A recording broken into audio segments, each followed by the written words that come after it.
There's no evidence to justify the humanitarian war in Libya.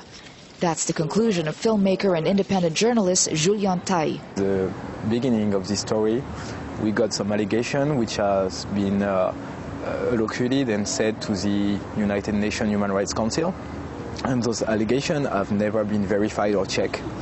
And this has been used also as material for the ICC case against Libya. On March 17, UN Security Council Resolution 1973 was passed, imposing a no-fly zone over Libya.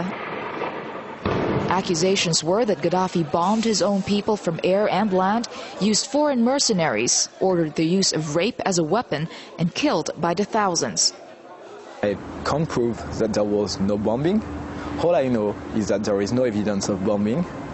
And so I interviewed the man who went to the United Nations Human Rights Council, who is Slimane Bouchouguir.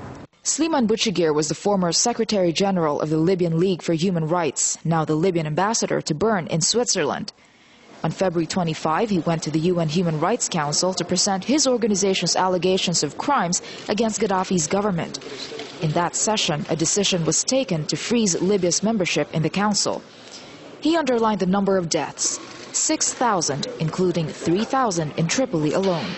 When Julien asked Bouchouguir how these claims can be verified, he pointed to the former rebels, now Libya's government, as his source. I got that information from the Libyan Prime Minister, but Mr. Mahmoud of the Warfala tribe, who's on the other side of the National Transitional Council, was the one who gave me these numbers. Yet there are still those who defend the Libyan intervention, like this former French intelligence officer. It is very likely that some crimes attributed to Gaddafi in this conflict were false or exaggerated. But we had all the record of Gaddafi for 40 years. And Gaddafi was a terrorist, was a criminal.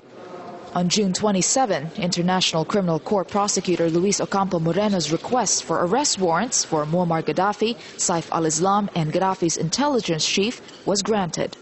Julien went through the pages of the arrest warrant application, most of which were redacted.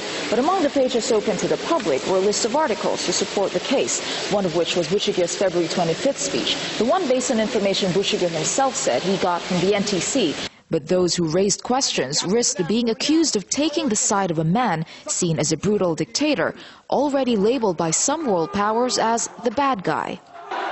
International law, even cheerleaders of the intervention admit, tends to be sacrificed.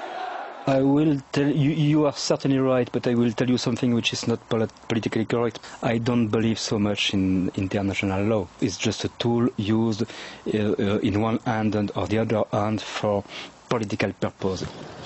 Regardless, Julien's point is simply this.